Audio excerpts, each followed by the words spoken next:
हरियाणा में बीजेपी ने हैट्रिक लगा दी है। सभी लोग हरियाणा बीजेपी को पीठ थपथपा रहे हैं, हरियाणा बीजेपी के नेताओं की चर्चा कर रहे हैं। लेकिन इस वीडियो में हम आपको बताएंगे कि बीजेपी के नेता के अलावा एक वो अदृश्य शक्ति है जिसने हरियाणा में बीजेपी की जीत में अपनी अहम भागीदारी साबित की है। जी हां, चलिए हमारे साथ प्रधान संपादक सुनील राउत जी जुड़ चुके हैं। सर, वो कौन सा अदृश्य शक्ति है जिसकी वजह से आज बीजेपी ने हरियाणा में तीसरी बार लगातार सरकार बना ली है? देखिए नीतीश, आज हर और चर्चा हो रही है कि हीरो कौन है जीत का, हीरो कौन है हरियाणा की जीत का। जिस हरियाणा में कल तक क्या, आज सुबह तक जब पहली मतपेटी खुली और जब हम रुझानों का देख रहे थे, उस रुझानों के आंकड़े में 70 सीट पार कर गई थी कांग्रेस। भारतीय जनता पार्टी 7 पर सिमट कर रह गई थी। उस वक्त बीजेपी के प्रवक्ता उछल रहे थे, वहां पर लड्डू बांटने की जलेबियां दिखाई जा रही थी। जलेबी वहां पर बड़ा चर्चा में रहा ना हरियाणा में, तो जलेबियां दिखाई जा रही थी एक दूसरे को। लेकिन चंद मिनटों बाद ऐसा खेला हो गया नीतीश कि जो जलेबी थी, जो जलेबी खिलाने वाले नेता थे, जो बीजेपी वाले मुंह लटकाए बैठे हुए थे, उनकी बांछें खिल गई और कांग्रेस वालों के मुंह लटक गए।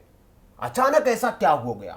तो सब कहने लगे कि भाई साहब ईवीएम के साथ खेला होने लग गया है, चुनाव आयोग मैनेज्ड हो गया है। कांग्रेस, एक मैं जोड़ दूं, कांग्रेस पार्टी के दफ्तर से ढोल नगाड़े वाले बेचारे वापस लौटाए जा रहे थे। वापस लौटाए नहीं, वो नाच वाच लिए सुबह। वो जब 70 देख लिए तो उतने में इतना उत्साह हो गया, इतना जश्न हो गया कि मानो कि हरियाणा जीत लिया गया।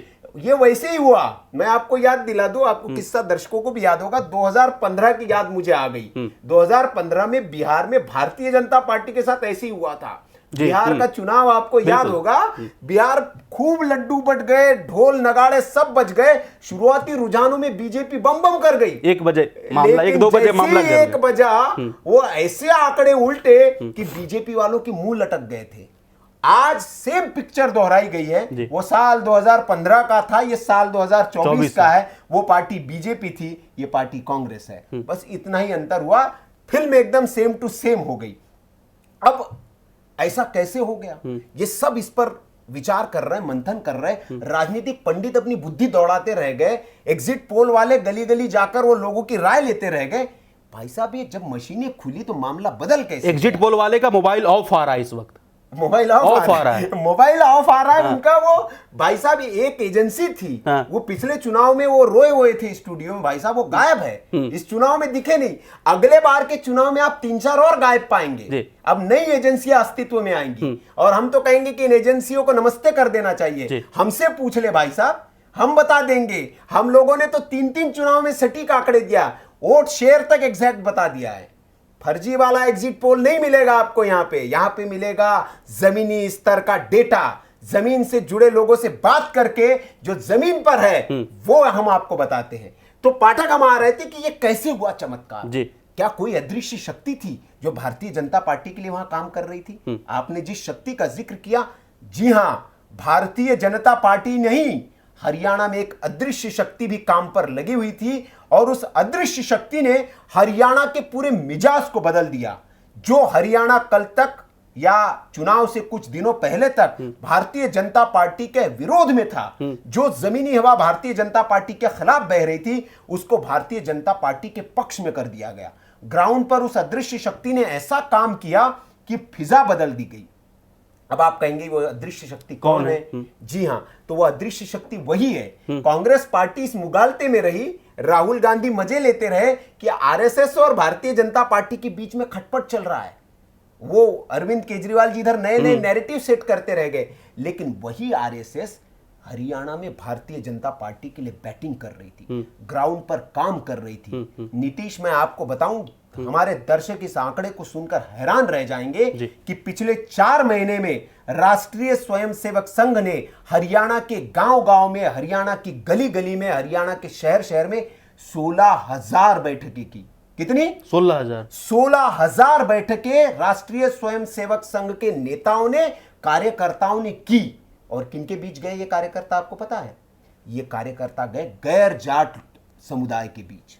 गैर जाट समुदाय के बीच जाकर उन्होंने समझाने की कोशिश की कि अगर कांग्रेस की सरकार आ गई तो हरियाणा में जाटों का वर्चस्व हो जाएगा और आप लोग फिर तो यादवों के बीच में गए, अहिर जो बेल्ट में जो यादव है, ब्राह्मणों के बीच में गए, इनको समझाने की कोशिश की गई और उनको ओबीसी समुदाय, खासतौर पर दलित समुदाय, इन बस्तियों में जाकर समझाया कि जो नैरेटिव गढ़ा जा रहा है भारतीय जनता पार्टी के खिलाफ, इस नैरेटिव में सत्यता नहीं है।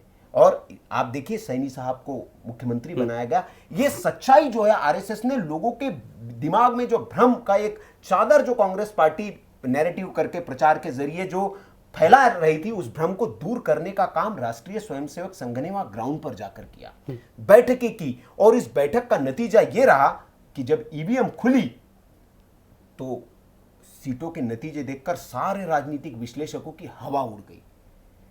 सब यही कहते रहेंगे कि राष्ट्रीय स्वयंसेवक संघ और बीजेपी की बन नहीं रही है, लेकिन वही आरएसएस जो है वो बीजेपी के लिए काम कर रहा है। मतलब अंदर ही अंदर खेल हो गया, अंदर ही अंदर खेल हो गया। अब इसके पीछे नीतीश, मैं बताऊं, कोई राष्ट्रीय स्वयंसेवक संघ, आप पिछले दिनों के, ये 4 महीने की मैं बात बता रहा हूं, और पिछले 4 महीने के अगर दौरान के हम कुछ इंसिडेंट्स पर नजर डालें तो किस तरह से राष्ट्रीय स्वयंसेवक संघ नड्डा साहब के बयान के बाद और पिछले लोकसभा चुनाव के नतीजों के बाद और उत्तर प्रदेश में जिस तरह से हार हुई, उसके बाद जो खटास थी, निश्चित तौर पर आरएसएस और भारतीय जनता पार्टी के बीच में एक दूरी बन गई थी, लेकिन उस दूरी को पाटने के लिए कई ऐसे फैसले लिए गए भारतीय जनता पार्टी की ओर से कि आरएसएस को उन्होंने साधा, आरएसएस के मन मुताबिक बातें की और उसके बाद आरएसएस ने भरोसा दिया कि ठीक है, एक ट्रेलर आपको दिखाते हैं। और ये जो दिखाया है उन्होंने हरियाणा में, ये ट्रेलर है कि भाई साहब ये हरियाणा का ट्रेलर है। और अभी आपको और अंदर की एक बात बता दूं, मैं महाराष्ट्र में राष्ट्रीय स्वयंसेवक संघ पूरी तरह से सक्रिय हो गया है और आने वाली जो महाराष्ट्र के चुनाव है उसमें भी राष्ट्रीय स्वयंसेवक संघ बड़ी भूमिका निभाएगा। मतलब आपका ये कहना है कि प्रधानमंत्री मोदी का जादू नहीं चला हरियाणा में, नहीं, आरएसएस का जादू चला है। नहीं, देखिए मैंने क्या कहा, इससे पहले भी आपने मुझसे सवाल पूछा था, ये किसी एक व्यक्ति की जीत नहीं है। नरेंद्र मोदी ने निश्चित तौर पर रैलियां की, खूब भयंकर प्रचार किया, भारतीय जनता पार्टी के कई कार्यकर्ताओं ने, अमित शाह ने कई रैलियां वहां पर की। अब नायब सिंह सैनी ने अपनी पूरी ताकत लगाई, नए मुख्यमंत्री होने के बाद जनता के बीच में गए, उन्होंने बताया कि मैं आपके लिए क्या कर सकता हूं। तो ये किसी एक व्यक्ति की जीत नहीं है। और नरेंद्र मोदी भी, आप मंच पर आज 7 बजे वो संबोधित करेंगे तो सबसे पहले वो यही कहेंगे कि ये जीत मेरे कार्यकर्ताओं की है। तो आप एक व्यक्ति के माथे पर क्यों बांधना चाह रहे हैं इसको, नीतीश? तो ये किसी एक व्यक्ति की जीत नहीं है, ये राष्ट्रीय स्वयंसेवक संघ की भी जीत नहीं है। राष्ट्रीय स्वयंसेवक संघ ने मेहनत की, ग्राउंड पर जाकर लोगों को समझाया और ये काम है, क्योंकि राष्ट्रीय स्वयंसेवक संघ क्या है? भारतीय जनता पार्टी का एक मातृ संगठन है। भारतीय जनता पार्टी उसी आरएसएस के कोख से जन्मी है। मां नाराज हो सकती है लेकिन बच्चे को दूर नहीं कर सकती है। तो कुछ दिनों के लिए नाराज हो गई थी मां, लेकिन बच्चे का कान ऐंठ के उसको रगड़ के बताया कि रास्ते पे आ जाओ, ठीक हो जाओ। अब बच्चा जब थोड़ा सा उसको लगे कि बच्चे के लक्षण अब ठीक होने लगे तो मां ने फिर उसको पुचकारा, उसको दूध दिया, खाना दिया। तो ये हरियाणा, ये ट्रेलर था। तो ये जो हरियाणा में ये जो चमत्कार हुआ है, एक तरह से चमत्कार है ये राजनीतिक पंडितों के लिए, भारतीय जनता, किसी ने नहीं सोचा। बीजेपी के नेता आप डिबेट में सुबह सुबह देखेंगे मुंह लटका ऐसे बैठे हुए थे, वो बेचारा, उनको लग रहा था क्या दोनों राज्य हम हार रहे, क्या जवाब देंगे वो इसी में। लेकिन जैसे ही वो माहौल पलटने लगा, उन चेहरों के नेताओं के, आप देखिए उस मोमेंट को, मुझे रिवाइंड करके आप देखने लायक चित्र है वो पहले कांग्रेस वाले का चेहरा देखिए, बीजेपी वाले का, और उसके बाद दोनों देखिए आप, एकदम रिवर्स हो गया मामला। और वो जो मोमेंट था, उसके बाद बीजेपी वालों को भी छत्तीसगढ़ में जैसे हुआ था ना नीतीश, सेम ऐसे हुआ। छत्तीसगढ़ में भी किसी भारतीय जनता पार्टी, हम बात करते थे जब भारतीय जनता पार्टी के नेता उस छत्तीसगढ़ में, तो हमसे कहते थे अरे यार कहां से ले आए हो फर्जी एग्जिट पोल। बोले यार हमको यकीन नहीं है कि हम जीतेंगे, आप कह रहे हो इतनी सीटें आ जाएगी। हमने कहा कोई नहीं, नतीजों के दिन बात करेंगे। और फिर उन बीजेपी नेताओं के फोन आए कि बोले अरे आपके सोर्सेस कहां से है, ये कहां से आप लाते हैं डेटा। लेकिन विपक्ष वाले कह रहे थे सुनील जी कि जब एग्जिट पोल आया तो उसमें मायूस दिखाए जा रहे थे नड्डा साहब, उसमें तो मोदी जी गायब थे। तमाम तरीके के विपक्ष के नेताओं लगातार तंज कस रहे थे। लेकिन इस बार तो फिर हरियाणा जीत गई बीजेपी। नहीं तो नड्डा साहब कहाँ, अब तो मोदी जी लग गए हैं उसमें। मोदी जी लग गए, हाँ मोदी जी लग गए हैं उसमें। और वो सुबह से ही लग गए थे। टीवी चैनल वालों को भी शायद पता था कि हरियाणा में खेला होने वाला है। हमने तो सुबह सुबह बता दिया था 7 बजे हरियाणा में खेला होने वाला है। बताया था ना हमने कि हरियाणा में खेला होगा, 7 बजे हमने बता दिया था। अब खेला हो गया हरियाणा में, तो ये सबको पता था खेला होने वाला है, लेकिन वही नहीं, दिल बहलाने के लिए ये ख्याल अच्छा है गालिब। तो 2 दिन कांग्रेस वाले भी खुश हो गए। एग्जिट पोल वालों ने पिछले बार कहा था, बड़ी नाराजगी थी एग्जिट पोल वालों की, तो 2 दिन बोले ले लो भाई, मजे तुम भी ले लो। तो जिस तरीके से हमने आपको बताया कि एक अदृश्य शक्ति ने कांग्रेस के मास्टर प्लान में सेंधमारी कर दी, किस तरीके से कांग्रेस का जो प्लान था वो एक अदृश्य शक्ति ने फेल कर दिया। कमेंट करके बताएं विश्लेषण पर आपकी क्या राय है। बाकी देश और दुनिया की तमाम छोटी बड़ी खबरों को देखने के लिए आप बने रहे हमारे साथ। धन्यवाद। नमस्कार। वीके न्यूज, राष्ट्र के नाम।